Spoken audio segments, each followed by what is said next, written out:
¿Por qué a los españoles les cuesta tanto pronunciar bien el inglés? Por la misma razón que a los estadounidenses les cuesta mucho trabajo pronunciar bien el español.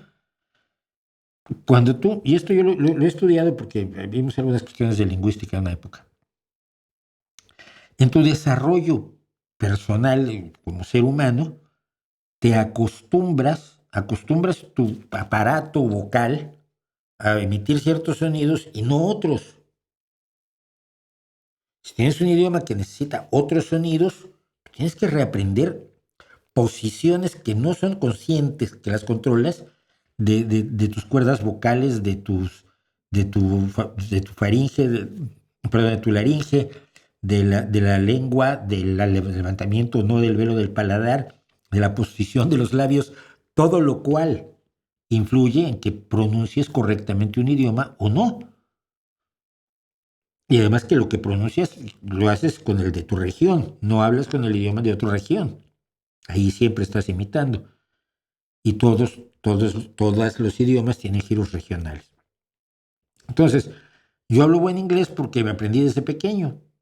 Entonces, pueden creer que soy angloparlante originario, pero porque lo aprendí desde pequeño, como los niños chinos aquí, los hijos de chinos inmigrantes que han puesto tiendas y restaurantes aquí en Gijón directamente, que ahora ya son chicos mayores, que pues, algunos hablan asturiano cerrado, que tienen su pandilla de amigos y hablan español, digo español y asturiano.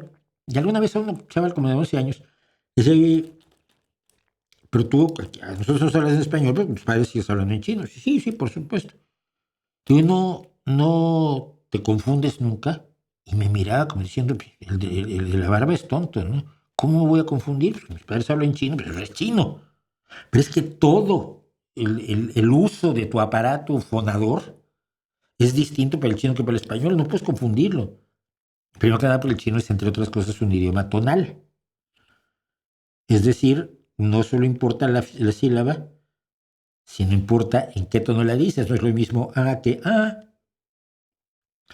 Yo tenía un amigo que aprendió vietnamita y que no le entendían hasta que uno le explicó, le dice, ya sé por qué no te entiendo. Porque tú hablas 2 tonos abajo. Pero si interpreto 2 tonos arriba lo que estás diciendo, ya te entiendo. Claro, porque él oía la diferencia tonal, o, a. Pero él hacía, o, a, y el otro era, a, a. Entonces era más agudo.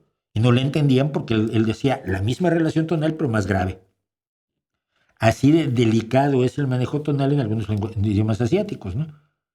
Entonces, por eso es que a los españoles les cuesta el inglés y a los angloparlantes el español les cuesta enormemente. Hay la R con R cigarro, R con R barril, rápido ruedan las ruedas del ferrocarril.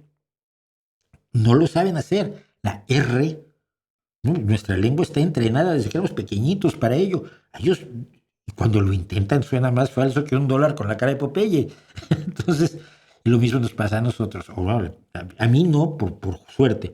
Pero, por ejemplo, hay gente que lleva años hablando inglés y que te dice stop, porque no puede decir stop.